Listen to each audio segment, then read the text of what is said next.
Bonjour à tous, bienvenue dans ce numéro de Signes d'actu, l'actualité en Nouvelle-Aquitaine en langue des signes. On démarre avec cette image insolite à vocation écologique, contrairement aux apparences. La rivière Ausence, près de Poitiers, a viré au vert fluo ou au rouge. Ces colorants devraient permettre de mieux comprendre comment se rechargent les nappes phréatiques.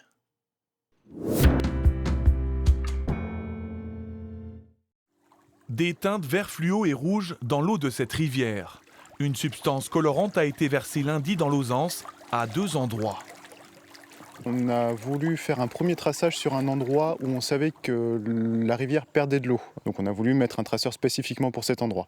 Et puis ensuite on en a mis un plus en amont sur d'autres formations géologiques pour vérifier que sur ce secteur-là où on n'a pas de perte caractérisée et mesurée, il n'y aurait pas d'autres secteurs de perte non connus.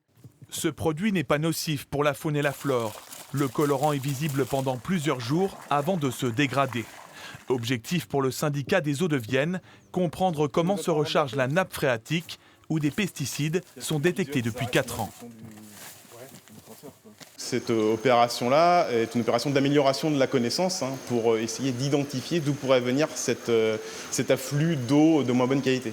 Des échantillons seront collectés durant 1 mois. Résultat, début 2023.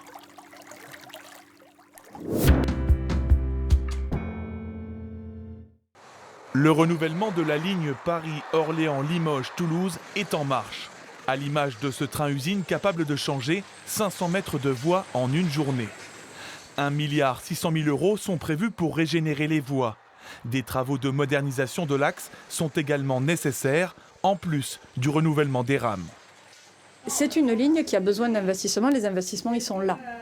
C'est-à-dire pendant longtemps, elle en a peut-être manqué, mais aujourd'hui, il y a des investissements de l'État pour ces trains. Il y a de nombreux investissements d'SNCF Réseau et de l'État également sur l'infrastructure, et ils sont nécessaires. Objectif affiché, 2h49 de trajet entre Limoges et Paris en 2025. En 1967, ce n'était pas une promesse, mais bien une réalité à bord du Capitole. Aujourd'hui, il faut en moyenne 3h43 pour rejoindre la capitale depuis Limoges. À l'heure actuelle, on peut se poser la question de l'abandon total de Limoges et du centre de la France. La grande vitesse à Limoges, un espoir déçu depuis 40 ans. Le TGV en gare de Limoges, ne vous réjouissez pas trop vite, le train à grande vitesse n'est pas appelé à circuler de sitôt dans notre région. Durant toutes ces années, les Limousins auront surtout vu défiler les projets et les engagements non tenus. Il faut même se fixer le cap d'aller vers les 2h30. C'est à notre portée. Aujourd'hui, la question reste ouverte. À quand le désenclavement du Limousin ?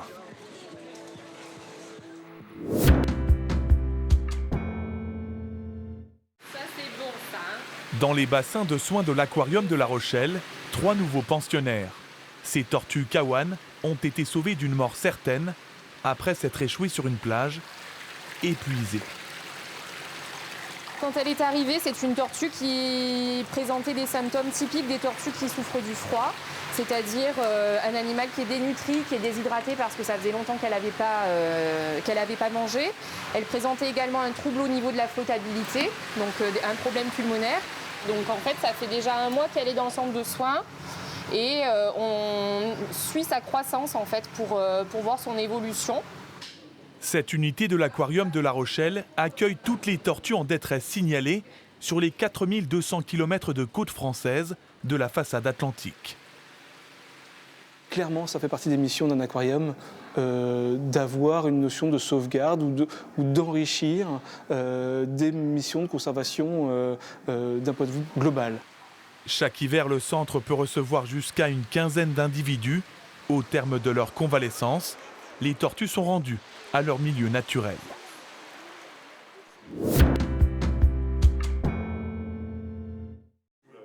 Quelques champignons meringués en guise de touche finale. Après 1 heure de travail, la bûche corrèze est prête à être dégustée. L'œuvre de 8 pâtissiers corréziens qui ont mis cette année à l'honneur les fruits rouges. C'est assez fragile, ça ne supporte pas trop la cuisson pour garder la fraîcheur du fruit, le peps on va dire. Fraises et cassis pour les goûts dominants, la nouvelle création 2022 est l'occasion d'échanger trucs et astuces entre professionnels. Et en fait, il y avait quasiment 2 fois trop de beurre de cacao. Et on a fait plein d'essais et tout, là, ils se coupent, ils se cassent pas. Créée spécialement pour les fêtes depuis 19 ans, la bûche corrèze est devenue une institution dans le département. Très bonne. On a bien les goûts de fraises, de cassis et c'est super fin, très fin. Vous allez l'acheter pour les fêtes? Ah oui, bien sûr. Oui, oui, comme chaque année. Plus que quelques jours de patience pour les plus gourmands, la bûche corrèze sera en vente à partir du 17 décembre.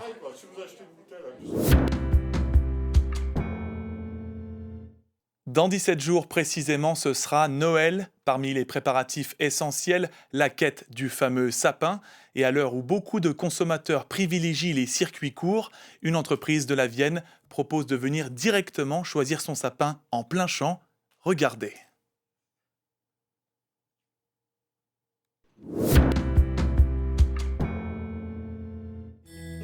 Dans les grandes plaines du Poitou, chaque année, à l'approche de Noël, un étrange ballet s'opère. Cette famille est venue spécialement des Deux-Sèvres avec une mission de la plus haute importance. On cherche un sapin pour Noël, pour faire les décorations de Noël à la maison. L'objectif, trouver un arbre d'1,75 m qu'il va falloir choisir parmi des centaines. Vous vous promenez et puis dès que vous avez trouvé, vous m'appelez puis je viens vous le couper. D'accord. Une fois par an, en plus de la vente directe, ce producteur du village de Froze propose donc aux particuliers de choisir son sapin directement en plein champ et même d'assister à sa coupe. C'est super bien, c'est authentique, c'est la première fois, franchement je suis contente. J'en ai pris un bien gros, donc voilà. Oh, c'est quand même plus convivial, hein. Vraiment là on le choisit en prenant le champ. Et, Non, c'est vraiment idéal. Et l'initiative est un succès. Bien moins cher qu'en jardinerie, ici le Norman d'1,75 m s'enlève pour 35 €. Ça dépend des critères des gens. Il y en a qui le veulent garni de haut en bas sans voir le tronc. Et d'autres, ils aiment bien voir le tronc pour pouvoir mettre un peu plus de décoration autour du sapin. Si certains s'interrogent sur l'impact écologique de la tradition et d'autres hésitent entre sapin artificiel et naturel, avec cette opération d'un jour, c'est bien le consommé local que l'entreprise veut mettre en avant. Le sapin artificiel, il pousse en Chine.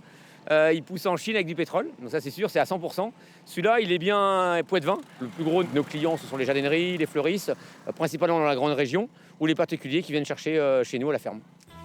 Chaque année, la société écoule 10 000 sapins. Pour beaucoup, la magie de Noël a flotté dès aujourd'hui dans les plaines du Poitou. Merci Père Noël, bonne fête. Merci, au revoir.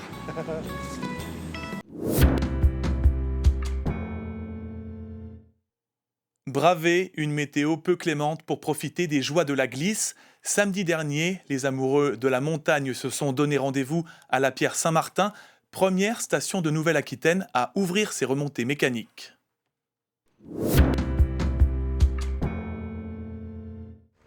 Difficile d'apercevoir ce matin les premiers skieurs, mais dans un épais brouillard, ils dévalent bien les pistes de la Pierre Saint-Martin.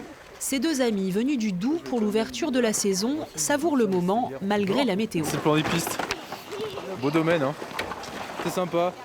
Après les conditions météo sont discutables, mais bon. Non, après quand on est motivé, ça n'empêche pas d'ouvrir la saison. Une vingtaine de pistes ouvertes, soit les 2/3 du domaine. Plus d'1 millier de courageux ont pu en profiter malgré ces conditions météorologiques peu clémentes.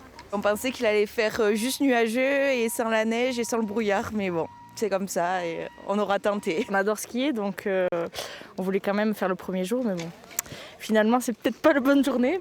En ce jour d'ouverture de la saison, la neige ne manque pas. 80 cm au plus haut du domaine, 35 en station, et ce, grâce à la situation géographique particulière de la Pierre Saint-Martin.